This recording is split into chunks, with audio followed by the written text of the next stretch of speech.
बाप और बेटा और रूल कुद्दस के नाम से शुरू करते हैं। मसीह खुदा में आप सबकी सलामती हो। मैं जवाद इकबाल फिर से आपकी खिदमत में हाज़िर हुआ बाइबल के मुतालिक बहुत ही अहम और दिलचस्प मालूमात लेकर। जैसे कि हमारा मौजू चल रहा था कि बाइबल मुक़द्दस में क्या पाया जाता है और उनके किताबों के नाम और उनकी वजाहत को हमने जाना, और जो कि 7 हिस्सों पर मुश्तमिल है। वो वीडियोस जो ऑलरेडी मैंने जो है यूट्यूब चैनल पे जो है अपलोड की। तो अब जो है हमारे पास आया है इसी मौजू का हिस्सा है जो कि अहद अतीक से मंसूब है, सॉरी माफ़ी चाहता हूँ, जैसे कि अहद जदीद से मंसूब है। जैसे कि मतलब अहद जदीद की जो किताबें हैं, आज हम जो है उनके नाम और उनके मतलब और उनकी वजाहत करेंगे। तो इस अहद जदीद का जो पहला हिस्सा है उसमें जो पहली 5 किताबें हैं, उनमें पहली किताब है मत्ती, फिर मरकस, दूसरे नंबर पे मरकस है, और तीसरे नंबर पे लूका है, चौथे नंबर पे यूहन्ना है, और 5वें नंबर पे अमाल है। तो जैसा कि मैंने बताया है कि हमारा आज का भी मौजू वही चल रहा है, बाइबल मुक़द्दस में क्या पाया जाता है। तो आज हम जो है अहद जदीद की किताबों के नाम, उनका मतलब और उनकी वजाहत करेंगे। तो जैसा कि हिस्सा अव्वल में पहली किताब है कि जो मत्ती, तो मत्ती का मतलब है कि खुदा की बख्शिश। अब इस किताब में क्या पाया जाता है? मसीह की ज़िंदगी की तारीख़, जिसमें ज़ोर दिया गया है कि मसीह यस्सु इसराइल के साथ खुदा के अहद की तकमील है, और बरहा यस्सु की तालीमात की अहमियत को उजागर किया गया है।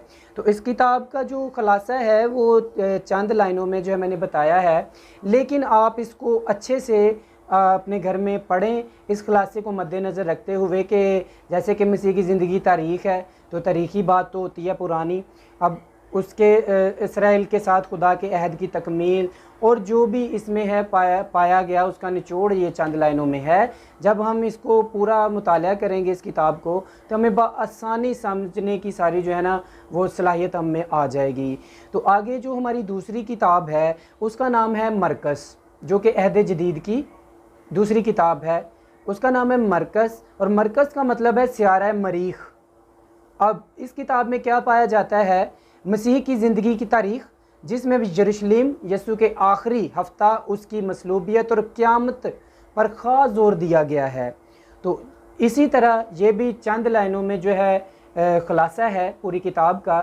लेकिन हम जब सारी किताब पढ़ेंगे, उसका मुताला करेंगे, रोज़ का भी 1 चैप्टर पढ़ें या 2 आयत पढ़ें या 3 आयत पढ़ें, उनको जहन में रखें डेली का टाइम निकाल के, तो हम इस इल्म से जो है भरपूर होते जाएंगे और शेर होते जाएंगे, और बहुत सारा कॉन्फिडेंस हम में होगा। जब हम में इल्म होगा तो बहुत सारा हमें कॉन्फिडेंस आ जाता है, भरोसा आ जाता है।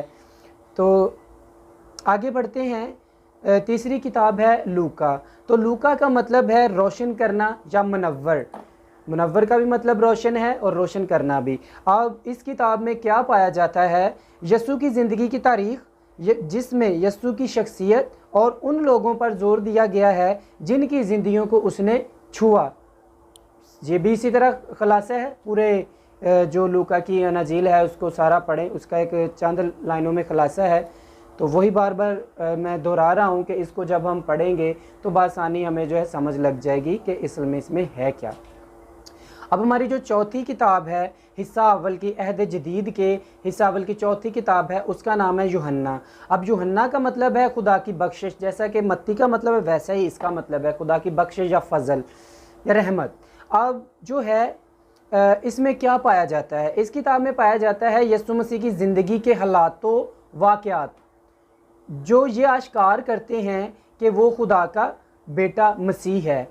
तो यूहन्ना की जो अनजील है उसमें ये पाया जाता है। ये भी खुलासा है, 2 लाइनों पर मुश्तमिल है, और इसको सारी किताब का मुताला करेंगे तो हमें बासानी समझ आ जाएगी। मुताला जो है किया करें, क्योंकि अगर हम दुनिया की शुरुआत में जाएं तो ये दुनियावी तालीम नहीं थी। जैसा कि आज हम अलिफ बे से ले के तो बड़ी बड़ी डिग्रियां हासिल करते हैं, तो इब्तदा में सिर्फ यही तालीम थी। इंसान को अक्ल ही इससे आई थी। ये पहली किताब ही जो है वो बाइबल, और इसको जिसने पढ़ा, जैसे जैसे तरक्की आगे आगे दुनिया बढ़ी, उसने ये तालीम हासिल की। वो कौन सी तालीम थी? पहले सबसे पहले जो है बाइबल मुक़द्दस ही थी तालीम, जो कि दुनिया में सर्वाइव करने के लिए हमें सिखाई गई। लेकिन फिर आगे खुदा हमारी अक्लों को और बढ़ाता गया और वक्त के साथ साथ जो है हर चीज़ बदलती गई और तालीम भी दुनियावी अलग होगी, रूहानी अलग होगी। जबकि ये रूहानी तालीम जो है इसमें कुछ दुनियावी तालीम भी है जो दुनिया के बारे में भी बताया गया है। तो हम जब इसको मुतालिया करते हैं हमें बहुत सारी चीज़ों से की आगाही मिलती है। फिर हम दुनिया में इसलिए नाकाम नहीं होते क्योंकि हमें इतना आगाह कर दिया गया होता है, कलाम में खुदा ने इतना आगाह कर दिया होता है जब हम इसको पढ़ते हैं कि हम कोई गलत फ़ैसले नहीं करते, गलत सोच नहीं सोचते। कोई बिज़नेस ही करना हो, कारोबार ही करना, तो हमें इतनी अकल आ जाती है बाइबल मुक़द्दस पढ़ के कि हमने कहाँ पैसे लगाने, कहाँ नहीं लगाने। लेकिन बशर्त यह है कि पूरी जान से, दिल से, मोहब्बत से इस जो पाकलाम है खुदा का उसको पढ़ा जाए और उसको समझा जाए। सबसे पहले तो पढ़ने से पहले है कि हम खुदा से मांगे कि खुदावंद इसका जो इल्म है, जो तो आज हमसे बात कर रहा है, वो जो है हमें ऐसे ही समा जाए जिस तरह के हमारा आज भी हम जो है कोई बच्चा ईमान रखे ना रखे लेकिन उसको ये पता है कि मसीह खुदावंद जो है हमारे लिए सलीब पर चढ़ा, तो सलीब पर चढ़ा और उसने अपनी जान दी।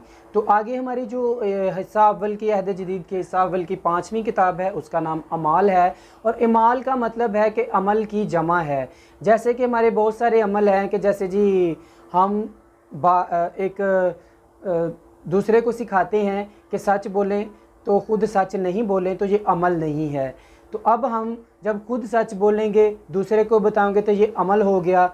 हम अब दूसरा अमल ये है कि हम किसी के साथ नेकी करते हैं, हम दर्स तो देते रहें नेकी का लेकिन ख़ुद ना करें, तो वो अमल नहीं है। जब हम दर्स देंगे किसी को नेकी का और ख़ुद अमल कर रहे होंगे तो ये अमल है। तो यानी कि ऐसे मुख्तलिफ़ अमल की जो जमा एक ही कर दी गई है, अमाल। तो अब इस किताब में क्या पाया जाता है? रूहुल कुदस का नज़ूल और उसकी क़ुव्वत में मसीहत की तरक्की और फैलाव जो मुख्तलिफ़ लोगों और मुख्तलिफ़ मकामात पर हुआ। तो जैसा कि आज का जो हमारा हिस्सा अव्वल है वो अपने अख्ताम को पहुंचा, बता चुका है कि मत्ती का क्या मतलब है, मरकज़ का, लूका का और यूहन्ना का और अमाल का, तो अमाल की किताब का। तो मेरी आप लोगों से ये दरख्वास्त है कि मुझे सपोर्ट करें। आपका सपोर्ट करना सिर्फ इतना है कि वीडियो को देखकर लाइक करना है, इस वीडियो को शेयर करना है और मेरे चैनल को जो है सब्सक्राइब करना है। ये आपकी सपोर्ट होगी मेरे लिए। तो और साथ साथ जो मुझसे हो सकता है, जो मैं कर पा रहा हूँ अपने नौजवानों के लिए, बड़े बूढ़ों के लिए भी, कि जिनको आज तक भी इन बातों वो पढ़ तो लेते हैं लेकिन उनको आज तक इन चीज़ों का पता नहीं है। लेकिन खुदा का शुक्र करता हूँ कि उसने जो है हमारे मौलम और उलमा जो हैं उनको इतनी अक्ल और दनाई बख्शी और उन्होंने ये किताबें लिखी, तहकीक की, उम्रें गाल दी अपनी तहकीक में ऐसी चीज़ों की, और वो किताबें फिर हम तक पहुँची जिनके आज हम मुतालिया करके आप तक ये जो है मालूमात पहुँचाते हैं। तो इसी तरह हर किसी के पास जो है वो टाइम नहीं होता है मुतालिया करने का, क्योंकि कोई काम में बिज़ी है, तो किसी की शिफ्ट रात की, तो किसी की दिन की है, तो कोई काम में मसरूफ़ है, तो वो चाहते हुए भी जो है बाइबल की स्टडी नहीं कर पाता या ऐसी मालूमात नहीं हासिल कर पाता। तो मेरी ये छोटी सी काविश है कि मैं आप लोगों तक ये चीज़ें पहुँचाऊँ। तो बस मेरे लिए आप सब देखने वाले जो ख़वातीन हज़रात हैं, जो भी बहन भाई हैं मेरे मसीह में, वो मेरे लिए दुआ ज़रूर करें कि इस इल्म का इजाफ़ा मुझ में होता जाए और मैं आप लोगों तक जो है मालूमात पहुंचाता रहूं। ये एक बहुत ही आसान सा तरीका है कि वीडियो देख के तो आप एक मालूमात हासिल करते हैं, जबकि मुतालिया करने के लिए जो है ठीक ठाक टाइम निकाला जाता है और उसमें उस किताब को पढ़ा जाता है, बार बार लफ्ज़ को छाना जाता है, उसको अच्छे से देखा जाता है कि मतलब इसका मतलब क्या है या किस तरह से, ताकि आप तक सही और करेक्ट जो है मालूमात पहुंच सके। तो इसी के साथ जो है मैं इजाज़त चाहता हूं। खुदा हाफ़िज़।